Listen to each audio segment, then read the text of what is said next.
So I'm very excited to have a fun webinar today. It's on functional training in a dysfunctional world.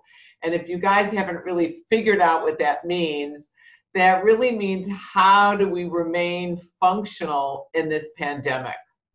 And as fitness professionals, as caring people, how do we do that? So I'm going to ask you real quick, don't freak out that we're muting you. Also, don't freak out that we're actually turning off your video because we don't want to see you, okay? But it preserves our bandwidth, so please be patient with that. Move your mouse if you would. I'm seeing a lot of people are already moving their mouses. Look to the left of your share screen button, that green button in the bottom. See chat. It looks like a little talking bubble. And tell me where you're from. I see people from Sacramento, California, Naples, Florida, Kettering, Ohio. What's the weather like in Kettering? And then we've got Texas, Arkansas, Sacramento, California, Indiana, New York, Tennessee, Orangeville, Illinois. Evan, did you even know there was an Orangeville? I did not. Okay, Gloucester, Georgia, Arizona. We've got someone from Melbourne. Oh my gosh, we've got someone from Australia on. What time is it there? That's craziness. Oh, no, it's morning tomorrow. Morning, you're right. It's early morning. Yeah, so tomorrow. We've got. It's definitely not 5 p.m. there. Yeah, we're all. I told everybody get water, and I'm sure Dan Ritchie has a little thing of vodka going. I'm not saying. All right, guys. So this is a nice webinar for us to do. It's on functional training in a dysfunctional world. I want to welcome. We've got the beautiful Keli Roberts, who's ACSM certified. She's also a certified AFA, just about everybody. She's an SCW faculty member. She's actually leading our certification for personal training tomorrow. And Sean Senegan, who's helping to run this certification. I have a bet. Sean, right now the number I believe is about 48, and we know we're going to have over 50 to join Keli tomorrow. She's also in the National Fitness Hall of Fame. So welcome, Keli. And we have Dan Ritchie with us, who's the co-founder and president of FAI, which is the Functional Aging Institute. You can see that beautiful red sign behind his beautiful head over there.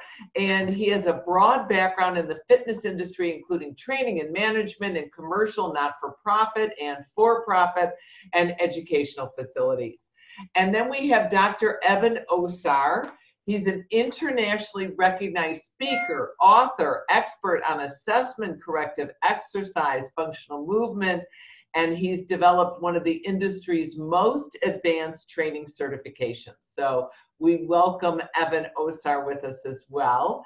And then Leslee Bender, who is a Gray Institute international presenter, director of, this is a wonderful organization, I Am Ageless Now, and has been in the fitness industry for over 28 years, although she still looks 28 years old. And she is also the creator of the Bender Ball method of safe core training. So we have a fabulous, fabulous array of gifts here with us, these wonderful people. So we're just going to launch right in. And I wanted to start with reviewing various exercises as they apply to different stages of life. But I'm going to start with you, Evan, because you really brought attention to the fact that it's not just different stages of life, we're in physical isolation. And what does that mean to our clients? Yeah, if you think about our population and our culture from the dawn of time, since man and women were first here on Earth, we are we're groups, we're communities.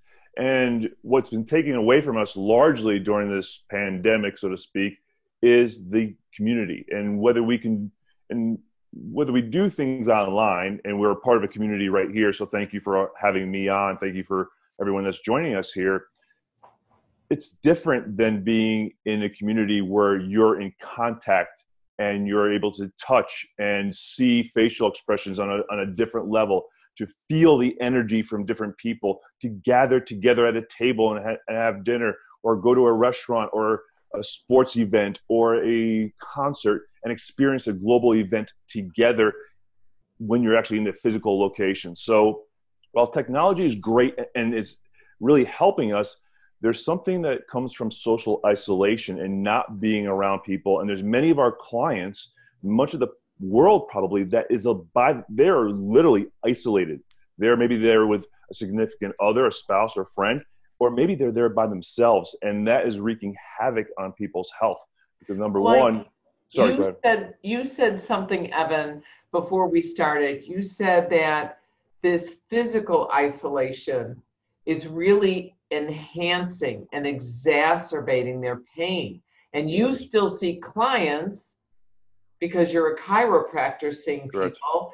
Please share with us why this accelerated painful experiences are happening. Yeah, and I see this in both our active aging population, so we're talking about our older population, as well as our younger population. Even our clients, I have clients that still work at Google, so they're working from home. I have an 84-year-old gentleman, and he's isolated. As I mentioned to you earlier, he's left his house one time in the last 6 weeks since we went on lockdown here in Chicago. So literally, he's walking around his house, and that is it. So we're not having as Dan Ritchie, you pointed out earlier, people aren't doing their normal activities. They're not going to the grocery store. They're not going to church. They're not going to social outings. They're not just getting out of their house. They're in their house. And when they're in their house, they're just binge watching TV or computer or watching, endless reels of CNN or something like that. They're just not being physically active, even if they do online exercise. And are you seeing specific areas that people are getting more dysfunctional in? Absolutely. I can't tell you how many clients talk about, number one, low back pain. Number two, head and neck and shoulder pain, because people are just at their computers or they're just sitting watching TV. They're just being isolated and they're just not moving enough.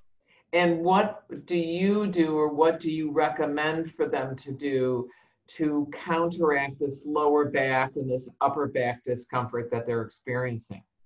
Besides wine, okay? Wine does work for a lot of people. However, yeah, it's really about, you have to make a conscious effort to get up and move. Obviously, there's exercises we can do, and we can talk about postural exercises and corrective exercise. It's really about getting yourself into a routine, whether you set a timer, your phone, your computer, you need something as part of your day to remind you that every hour, minimally, you have to get up and move, even if it just means stand up, walk across the room, come back, sit down. You just have to physically change your body position, and you have to change your state. Changing body position is the first way you start changing the state or your emotional being, so to speak. And that brings us to Leslee. Leslee, you were talking about how this is affecting people emotionally. Yeah, I find that with the clients that I'm working with is that, we can't separate the body, mind, and the spirit, right? So with that being said, I find that, like Evan said, that getting people out is really, really important for their emotional well-being, not only their physical well-being. And so some of the free webinars that I've been doing at noon every day is get outside and walk if you can. Go out and hug a tree. Just get outside and breathe some fresh air, because goodness knows our air is cleaner all over the world now than it's ever been. And trying to give people a positive reason to get outside and move, unless of course it's cold or raining or something like that. But I think, as Evan said, the most important thing is getting people up and moving and being able to have that opportunity helps you both mentally and physically. But the depression is real, and it's very real for a lot of my students that just, they're gaining weight, they're binge watching TV. So we as a community of trainers cumulatively need to come up with very quickly, sooner than later, techniques and strategies to bring happiness back into people's lives that they're used to in their communities, right? Like YMCAs. Yeah. And Dan, you were chatting about the older population that maybe they're out of shape, and suddenly they're getting they're aging far more rapidly because of the lack of movement. Yeah. Yeah, we talk about the trajectory of aging a lot, and if all of a sudden you have an interruption in your trajectory, and we've had a massive interruption, right? A massive interruption in our trajectory of aging, and so now I can't do my normal activities of daily living. I can't do my normal routines. I can't go to the grocery store. I can't go see my grandkids. I can't go to church. I can't go to play bingo or bridge or tennis or golf or you name it. In fact, in some cities, people are leery about even walking their dogs, right? Because it's difficult to walk your dog in New York City because it's so crowded. So you're taking shorter walks. And so what we've done is all of a sudden we've removed all of our activities, and we're not really paying attention to how that's impacting our physical decline. And if you're someone that's what I call teetering on the edge of lower independence to frailty, that's not a far trip at all, and 6 to 8 weeks of doing nothing will get you there. And so while it's not the same as putting someone in a hospital bed, for a lot of people that's sort of how they're treating this, right? It's like, well, I'll just survive this on the couch. How hard can this be? Well, you may not bounce back from that, at least not without a really robust functional training program, because once you get into the frail category, we've got to get pretty aggressive getting you back. And let's keep in mind, we have people that were semi-fit that are now dropping all the way down into that lower independent category because they're not doing anything, right? I know so many of our clients that if they don't exercise 3, 4, 5 times a week, their knees hurt, their hips hurt, their back hurts. And now they're not getting that exercise in some cases. So it's going to be a huge, huge shift. I think we're going to see an increase in cognitive issues, dementia. We're going to see an increase in joint issues, hips and knees and backs, and people that are going to need a lot of help from those of us in the fitness world. And I was reading the chat a little bit, and someone was talking about getting out in the sunshine. And Leslie was talking about, well, unless it's raining or cold outside. Well, hello, welcome to Chicago. It's been horrible. Exactly. And you know what? I put on my coat, and it's freezing. I put on my boots, and every day I get outside. And we need to encourage our clients to do that. Now, Keli, you train a wide array of clients.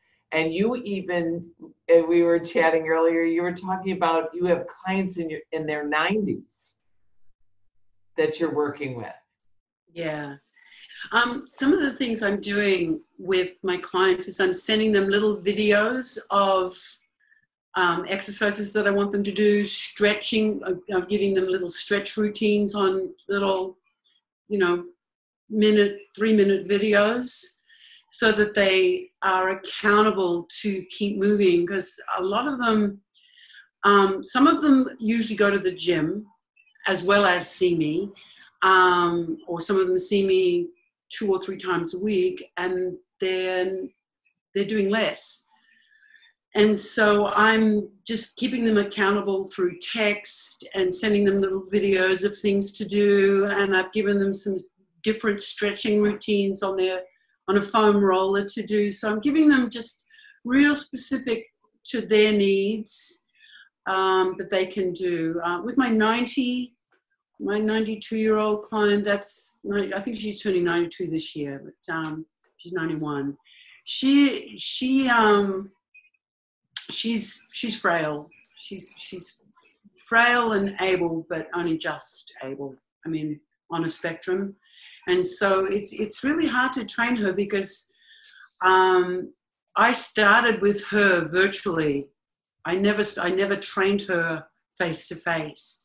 So knowing what her capacity is really difficult, because I haven't had that face to face. I haven't really been able to do any true movement assessments on her, and screens and stuff, and I don't really know what her limitations are. So I'm having to be very conservative. So it's not the best. It's not the best situation to be in. And I really like the way you're talking about. Let's give our listeners, the practical advice that we're all craving. I love taking your cell phone, taking, a little video of yourself and texting it to a client. And you see, how many clients do you see a week? I'm doing about 8 to 12, sometimes 15 sessions. And you'll see them multiple times, these different people. Yeah. So that keeps you very busy, but sending those little videos are really helping people, I think, physically and emotionally. And you look at this, Evan, you're able to see clients, in your office, but are you also virtually training? You were talking about the value that we're seeing right now with learning Zoom and doing Facebook Live and doing other things for our clients. How are you incorporating into that, into seeing your clients now? Yeah, absolutely. As we were talking about earlier today, this is really the future of training, and we've been embracing online for a while now, just touching their toes in it. We had a few clients that we did online consults with and assessments with and so forth. But now that more of our clients will not be coming back to facilities for a long time, especially my immunocompromised friend, she's 70, she'll be 71 this year. Until there's a vaccine or quote unquote cure, she's not going back to a gym facility, so because she's still at a risk. And there's lots of clients in that same category that they're not going to feel comfortable coming back to the gym facility. So online is here to stay. Now, one thing I do want to say that on the positive side of that, I've had 3 clients come in that have been working with our fitness professional, and all of them said unabashedly, working with Sara, our trainer, is awesome. They're like, I couldn't believe how great the session actually was. It really shocked me. So even though it's not the same thing, and I'm a hands-on person, I mean, I'm hands-on, my hands all over the clients, people see a lot of value and get a lot of value with online. So I'm going to really encourage the fitness professional to embrace this as the future, because a lot of clients need what you have to offer. It'll allow you to reach more people by being online, and your clients will need it. And when you do a great job with your online assessments, and as Keli mentioned, doing the little videos, following up, people love it. They really, really enjoy it. And a lot of them they'll stay with that model of training. So don't think that this is just for temporary. This is for the long haul. And there was a wonderful little chat that asked you, Keli, if you would just show a quick snippet of possibly what you do with your clients. Like, I'm even thinking, take a video and tell them roll their shoulders back, 8 times back and maybe only 4 times forward, or what do you?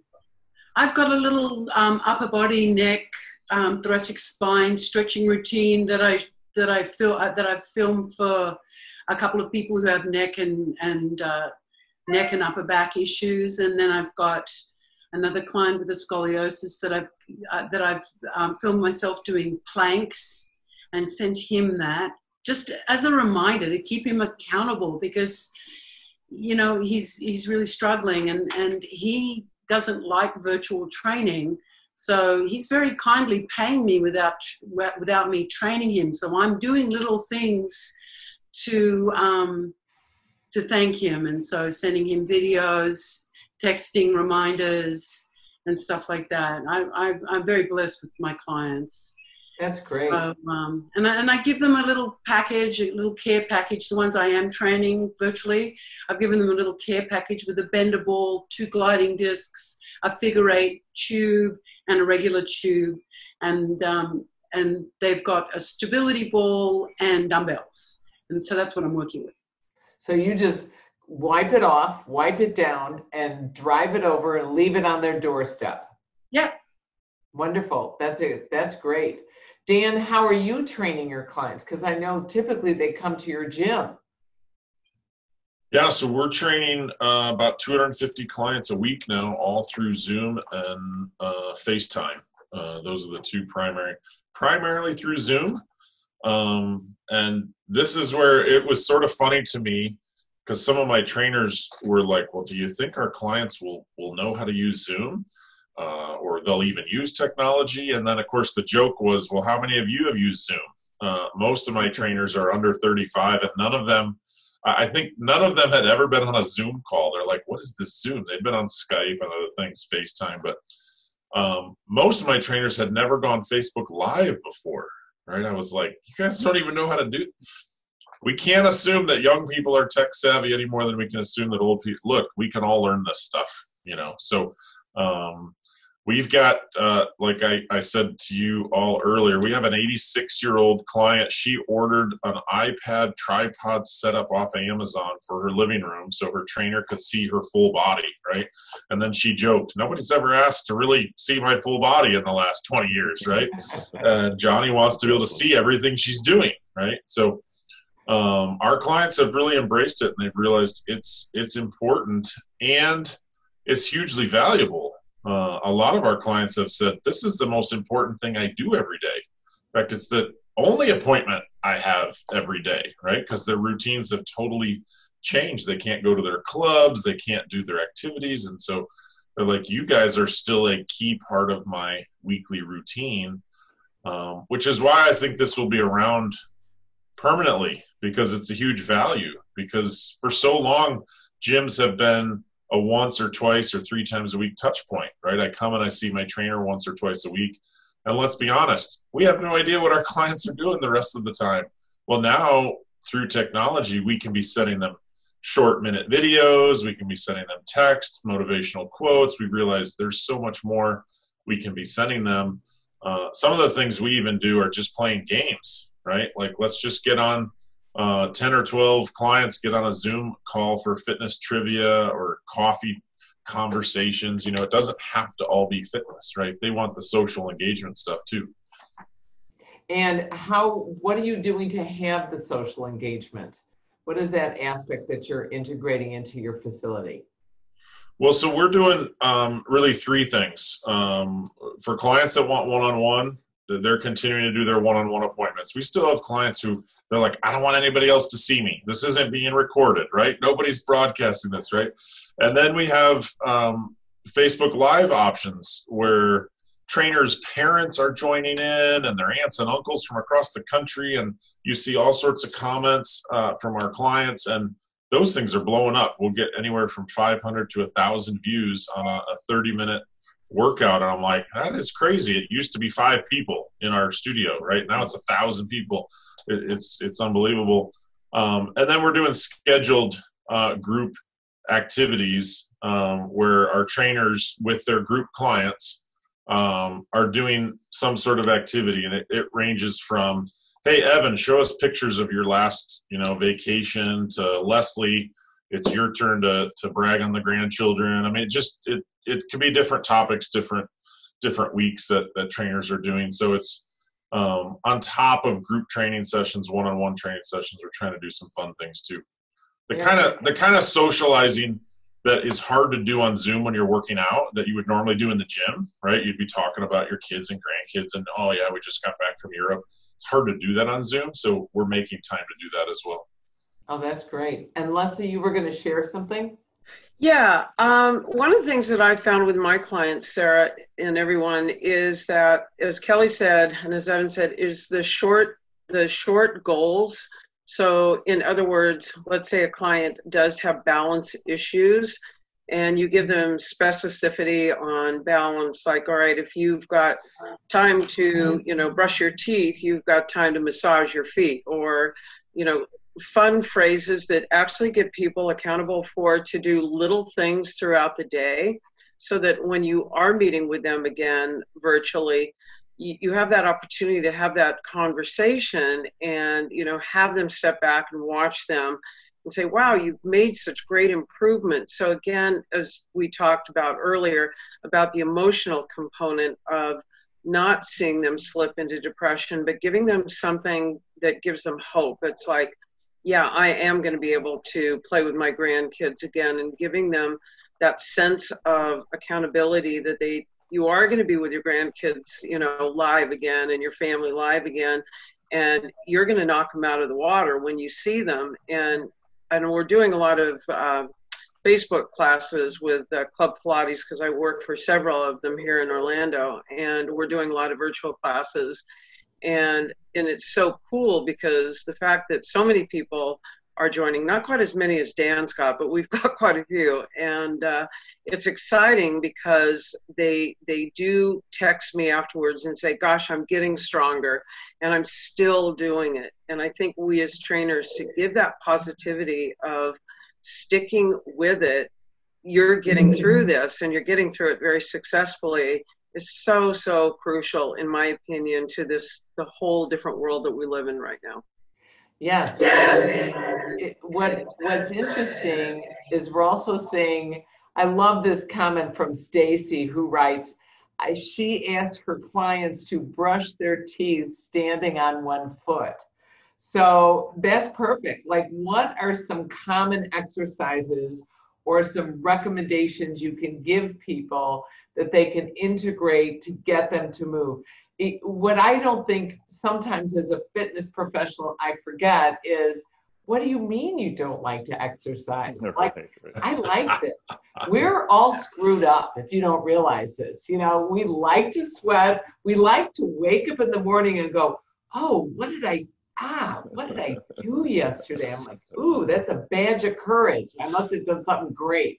But they don't like it. So how can we, Dan, you're front and center. Give us some common exercises that would help function, that we can adapt and utilize. Well, I have to make a comment on the teeth brushing. Ask them to brush their teeth with their non-dominant hand. Standing on one foot's one thing, right? But try brushing your teeth with your non-dominant hand. It's a mess.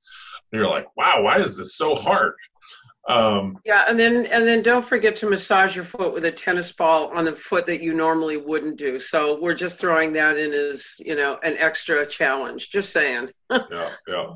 So to me, some core functional exercises that people should be doing almost every day are your basic hip hinges, squats, and I like some sort of step up or stair climb activity. Too many people are like, well, I don't have stairs in my home. Well, then if you don't have stairs in your home, I already know you may have a functional task issue. So for me, it comes down to task specific movements, right? Things like getting out of a chair, getting in and out of a car, picking something up from the floor, which is a hip hinge, right? And then climbing a stair. And so to me, if you've got steps in your home, let's use them. Let's work on them. If you've got something that you routinely pick up from the floor, well, let's do 15 repetitions, picking up the dog food. So hip hinges, squats, climbing stairs, to me, those three core things, if people maintain those abilities, they typically maintain their independence, right? Because they can still get off the toilet, they can still climb stairs, they can get in and out of their house, in and out of a car, basic activities of daily living. Once we start to struggle with those tasks, we start to have those unfun conversations with family relatives, right? It's like, well, Mom, you're having trouble getting off the toilet. Mom, you're having trouble getting in and out the 2 steps from the garage to the house. We think you need to move, right? Nobody ever wants to have those conversations. So you've got to maintain those core functional movement tests.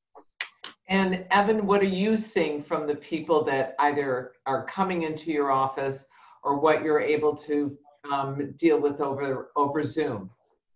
Yeah, so one of the things we always work on, and I 100% agree, the 2 most important movement patterns you can do with your clients is, number 1, breathing. You have to get your clients breathing more into what we call the cylinder, 3-dimensional breathing. It's not just about belly breathing.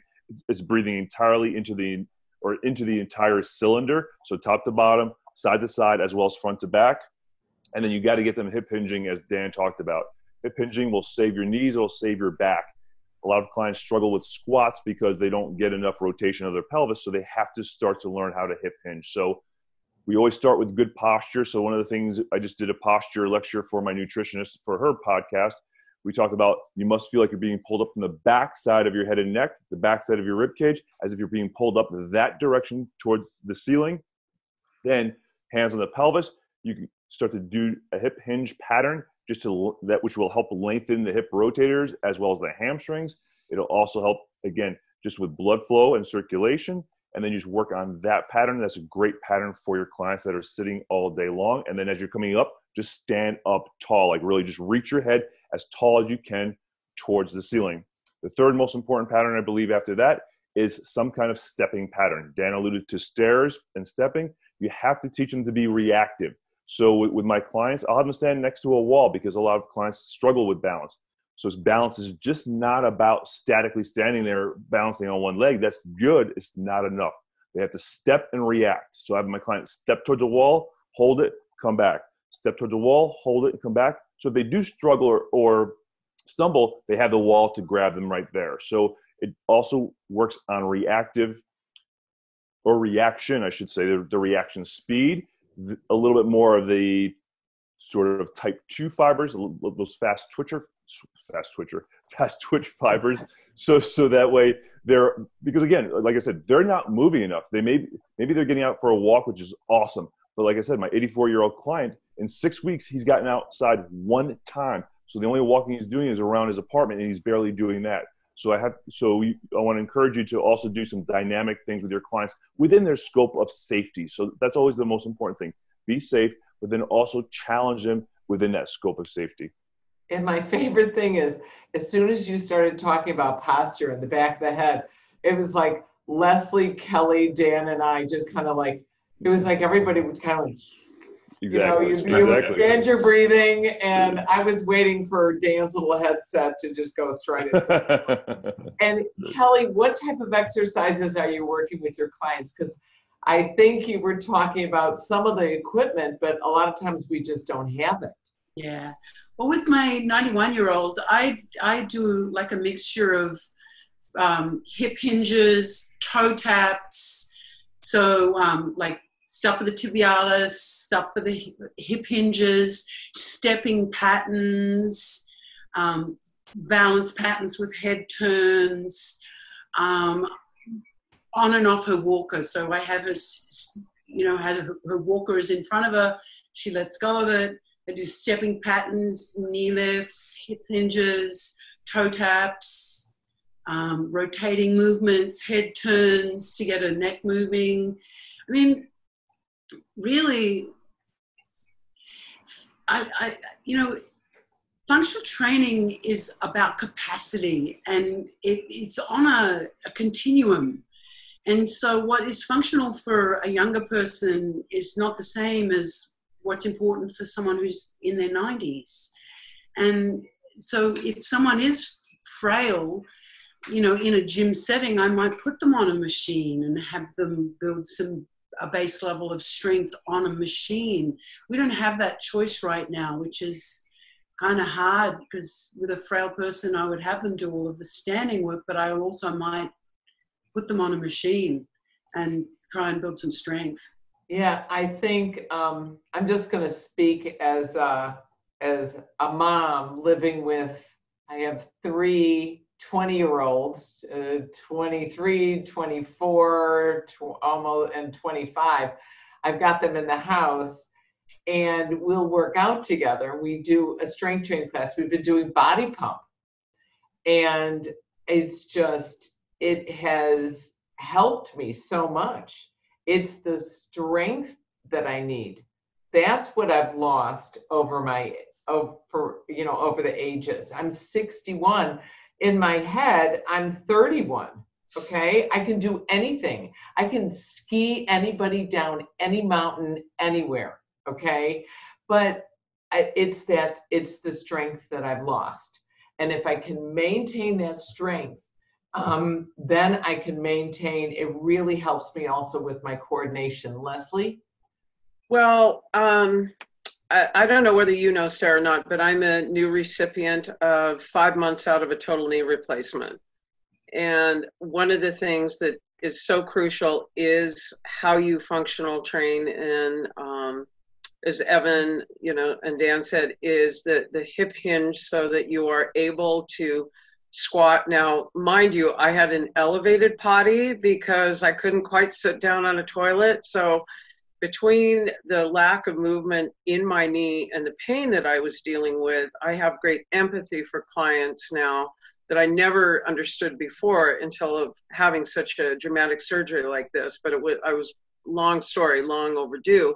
But with that being said, as a trainer and also as a patient, is understanding what people can and cannot do and working within our clients' limitations, because you find limitation in your own self after going through something like this. So as hard as it was, it's actually been quite a gift for me to understand, the importance of what our clients are capable of doing. And, getting through training and getting through rehabilitation has led me to getting back to life in only 5 months. So it certainly can be done, but I know a lot of our clients, probably guys that you can share as well, is that they have come off of surgeries like I did, and bam, right away, you're stuck at home and doctors are no longer seeing their patients. So for those of us that know how to move, we're okay, but those that have gone through surgeries definitely are probably struggling right now quite a bit. I'm just saying that and putting that out there. And talking about training the body, fascia plays an intrinsically complex role in movement quality, and it needs manipulation, it needs movement to stay pliable. Evan, I'm seeing you nodding your head, so go for it. Yeah, as fascia has finally got its due attention in the last few years, we know that you need to move to keep your fascia healthy. Fascia connects basically every cell in your body is connected fascially together. And if we think about the lack of movement, not only the movement of fascia within the muscle system, but also think about your organs, right? Your organs that are suspended within your rib cage from fascial connections. So the health of our organs are also reliant upon movement and movement of the fascial connections between the organs. So as we've been talking about, some of the most important exercises are breathing, hip hinging, getting dynamic movement where you're rotating, and getting the body just moving in different planes of movement and challenging the body on a regular basis. Because it's not just about doing exercises for a few minutes a day or an hour a day, it's throughout the day. I read something, and I assume it's true because everything I read is true, right? But I read that our ancestors walked up to about 26 miles a day. The average American prior to this was only walking less than 5 miles a day. And I would guess right now, most of our population, especially our older population, is walking probably less than a mile a day. So we need to encourage clients to get out of their chairs, get out of their couches, and as Leslie said earlier, get outside if you can. If you can't get outside, you just have to make that conscious decision to move around your house, because the health of every cell, every organ, every part of your body is reliant on that regular and consistent movement. And Keli, you mentioned that you put a lot of your clients on a foam roller. I've had the experience where my kids are like, hey, mom, come, foam roll. And so I do the exact same thing they do. And I'm waking up with bruises. And I'm like, there's got to be a better way. So actually, SCW, we got a smaller foam roller that's a little bit more pliable. And it's really more comfortable and it works very well. What are you doing, Keli, with your clients with the foam roller? Well, as much as possible, I like to get my clients on and off the floor, because I think that's a really important skill to maintain throughout your life. I work on thoracic spine mobility, hip mobility. I do some really nice stabilization exercises on the roller for lumbar stability. And so a lot of three-plane of motion mobility for the thoracic spine. So, but I really try and work on thoracic spine, hip, and ankle mobility with the roller. So I think And what other pieces of equipment do you find that your clients enjoy using?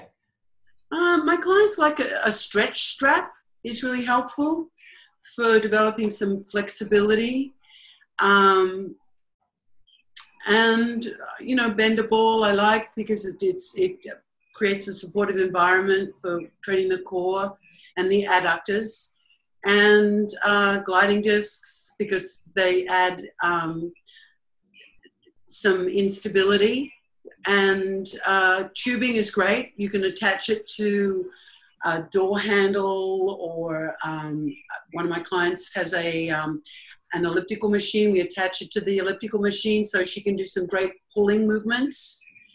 And I love stability balls. Stability balls will always be part of my weaponry.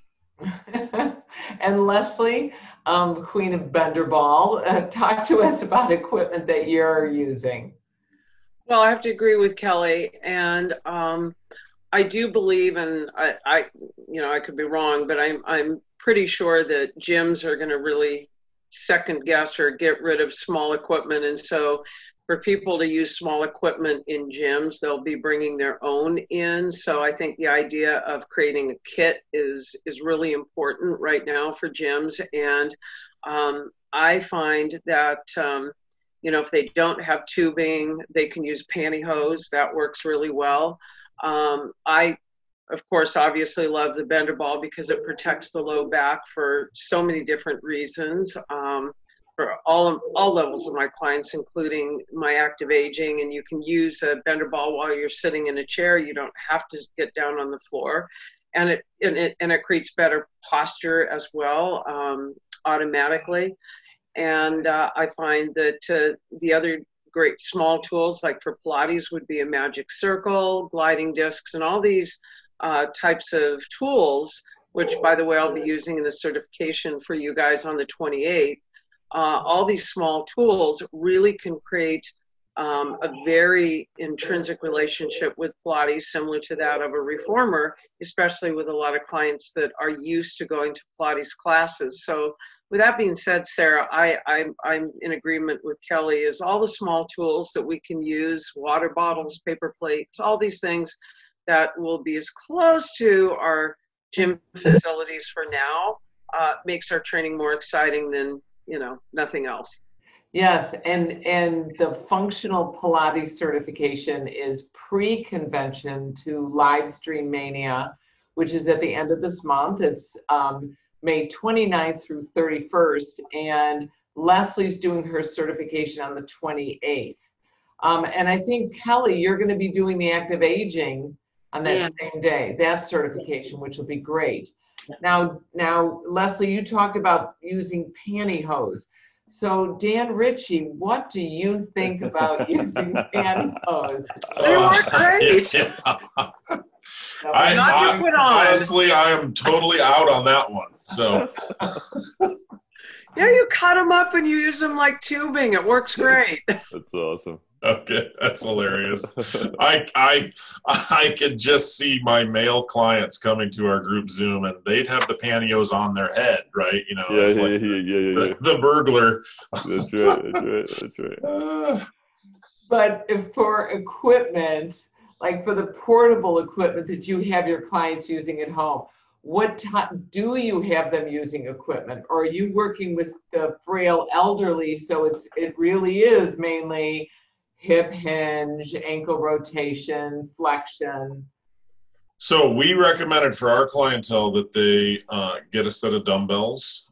We sort of saw this coming, and we even said, we don't know when we're going to close. We closed March 16th, but we said, you're going to need some equipment at home. And so we recommended they get some dumbbells. And then we recommended they have some resistance bands. And if they really wanted some heavy duty ones, that the bands we have at our gym are either by Perform Better or Anchor Point Training has some really heavy resistance bands. If you want some heavy duty strength equipment at home, that's what I've got hooked up in my front yard. So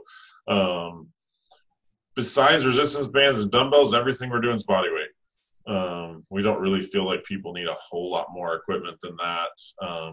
You don't need to go get barbells and all sorts of other stuff. So we try to keep the workouts pretty simple. A lot of what we do is body weight anyway. I mean, we tell people the most functional piece of equipment you have, you walk into the gym with. So you already have it at home, right? I mean, you've got the most important piece of gear. So so we get creative with some of our clients are like, oh, I don't have any dumbbells. We're like, well, okay, well, what can you grab at home that has some weight to it, right? Go. The next time you empty a milk jug, you're going to fill it with water, and we're going to use that, right? So some of my trainers have even gotten creative using jugs of soap and jugs of water and showing people there's lots of resistance around your house that you can use. Oh, that's great. That's great. So we're almost out of time, guys. I'm going to ask you each, I'm going to start with Kelly, and I'm going to ask you, what is your sense about staying functional in this dysfunctional world? Give them like one sentence, something to walk away with today. Oh, I have to go first. It's cruel. Set the bar high. Set the bar high. You'll be fine. I'm sure I won't be. No, I think functional training, it's such a catchphrase, but it's really what results are you getting? What are you walking away with at the end of the day? What can you do better as a result of your training? And it's very individual. Each person is unique in their capacity and what they can and can't do. And so, I have to look at it. There's no one answer for that, because what I do with my 91-year-old client is completely different than what I do with my very high-functioning 70, 78-year-old. Is different than what I do with my 80-year-old. Is different what I do with my 60-year-old client with MS. There is no one solution, because each person has a different level of capacity that they and their limitations and needs are unique to what they are. So what's functional for them is what can they walk away with at the end of the day that is leaving them functioning better. Yes. And Dan? That's all I have to figure out. Well, I'll take a research approach to it, because we're finally seeing this in the research literature, and they're calling it task-specific training. For about 20 years, the research literature was pretty disappointing. Exercise wasn't having a great impact on so many activities of daily living.